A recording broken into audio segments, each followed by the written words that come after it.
Halo Dir, Assalamualaikum, apa kabar semua? Kembali lagi di YouTube channelnya Umi Rani Story. Nah, di video kali ini kita akan membahas mengenai berhubungan intim setelah melahirkan. Jadi kemarin tuh kita sempat membahas kan mengenai hubungan intim pada saat hamil gitu. Jadi alhamdulillah terima kasih untuk responnya mengenai berhubungan intim saat hamil, karena ternyata banyak banget juga yang bertanya kapan sih boleh berhubungan intim setelah melahirkan gitu. Makanya disimak sampai habis ya videonya.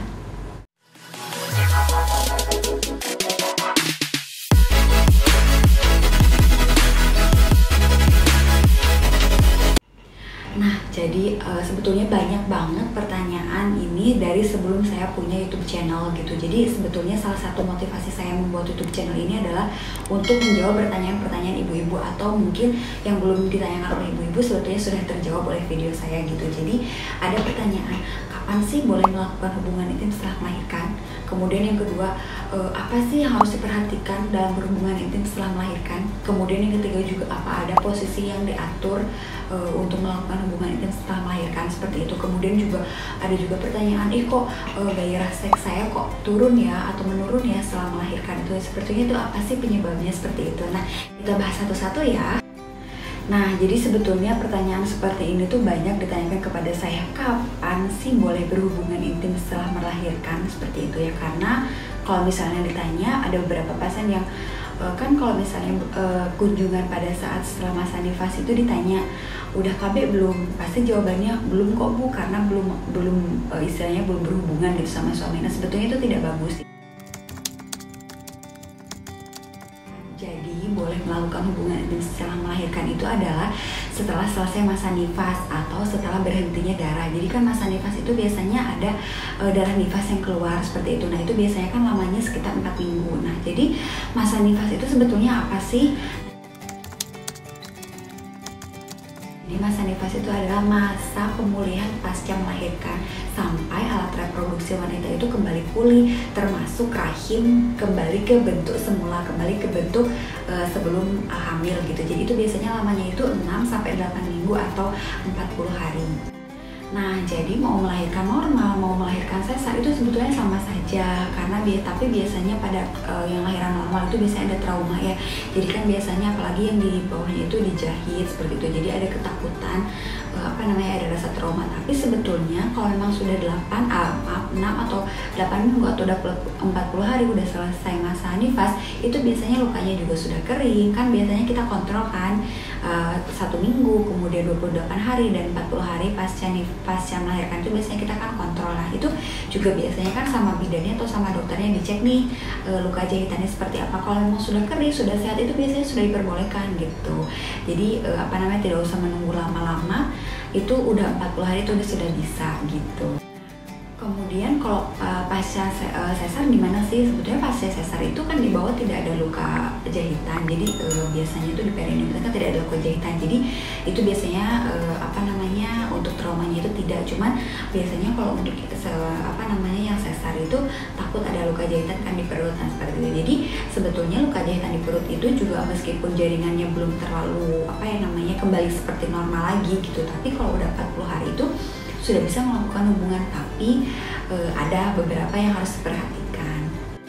Nah, jadi kan pertanyaannya, meskipun sudah diperbolehkan nih berhubungan intim setelah melahirkan, misalnya setelah selesai masa nifas, ada nggak sih yang perlu diperhatikan?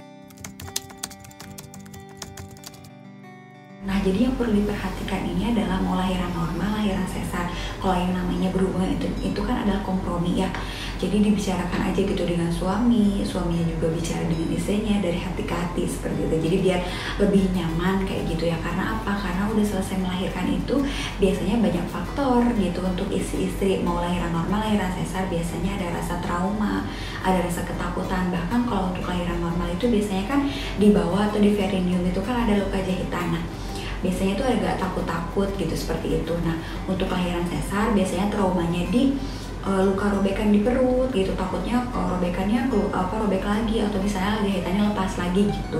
Karena sebetulnya meskipun 6 atau sampai 8 minggu sudah dilewati nih masa nifas ini atau sudah 40 hari, tapi kan yang namanya rasa sakit seseorang itu kan relatif ya, dirasakan. Misalkan kalau untuk si A rasa sakitnya 6-8 minggu tuh udah selesai gitu, udah nggak ada merasakan sakit apa-apa. Tapi untuk si B itu kan belum tentu ya, jadi itu sebetulnya bukan sebuah patokan. Tapi memang untuk setelah selesai melahirkan atau setelah selesai masa nifas 40 hari itu sudah boleh berhubungan seperti itu. Tapi ingat, jangan lupa pakai KB terlebih dahulu ya. Jadi KB itu sangat penting karena apa? Untuk mengatur jarak kelahiran.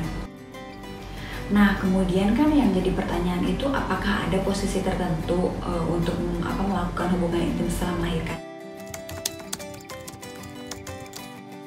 Jadi kalau untuk setelah selesai melahirkan itu istilahnya gaya apapun sudah diperbolehkan gitu. Tapi untuk yang lahiran sesar biasanya perempuan di bawah itu tidak dianjurkan karena kan dia menekan perut tuh, jadi biasanya agak liru-liru sedikit yang dirasakan oleh ibunya gitu. Jadi untuk yang lahiran sesar saja untuk perempuannya di bawah itu tidak dianjurkan. Tapi untuk yang lainnya itu sudah boleh.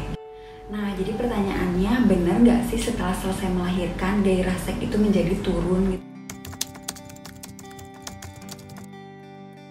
Nah, sebetulnya ada dua hal kenapa bisa menurun gairah seks. Yang pertama kan kita lagi masa proses menyusui nih. Nah, jadi pada saat proses menyusui itu ada yang namanya naiknya hormon prolaktin. Jadi hormon prolaktin naik mengakibatkan si hormon progesteronnya turun nih.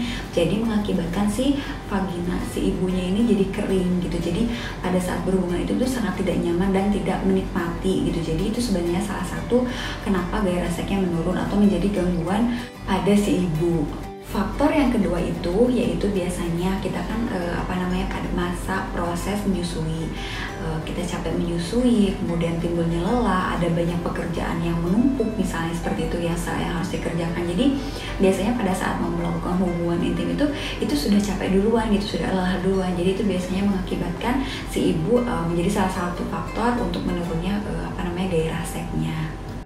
Nah, itu kan faktor dari perempuan ya, kenapa bisa menurunnya gairah seks. Nah, sebetulnya dari laki-laki pun ada. Jadi ada beberapa kasus laki-lakinya itu tidak mau ereksi gitu, karena biasanya kan ada laki-laki itu ikut, sang suami itu ikut kan untuk menemani istrinya pada saat melahirkan. Jadi si suaminya melihat langsung bagaimana istrinya berjuang melahirkan, bagaimana dia melahirkan anaknya, seperti itu berjuang. Jadi biasanya itu ada rasa trauma, kasihan kepada istrinya kalau misalnya langsung berhubungan gitu. Jadi itu juga sebenarnya salah satu faktor kenapa gairah seks menurun. Jadi ada juga yang seperti itu, jadi dari suami menurunnya gitu.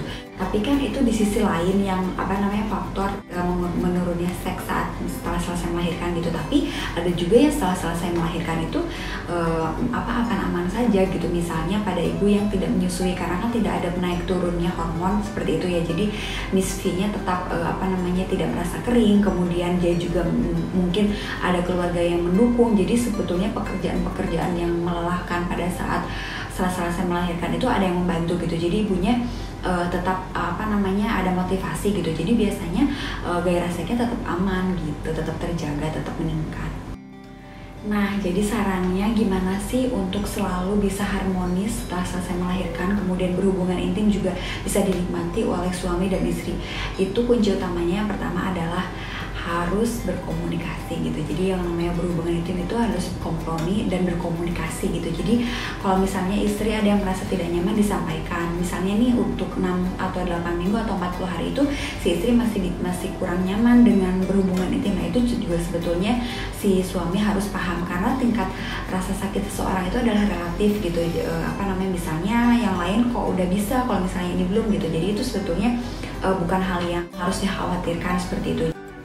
Kemudian pada saat kontrol setelah selesai melahirkan itu jangan lupa diajak juga suaminya, karena biasanya kan bidan atau dokternya menyarankan nih, nanti kontrol ya Bu tanggal segini, atau misalnya nanti kontrol lagi ya Bu misalnya 2 minggu setelah melahirkan atau 40 hari setelah melahirkan. Nah, itu tuh sebetulnya tujuannya itu yang pertama adalah untuk melihat luka jahitan, mau itu luka jahitan perineum atau misalkan luka jahitan di perut gitu.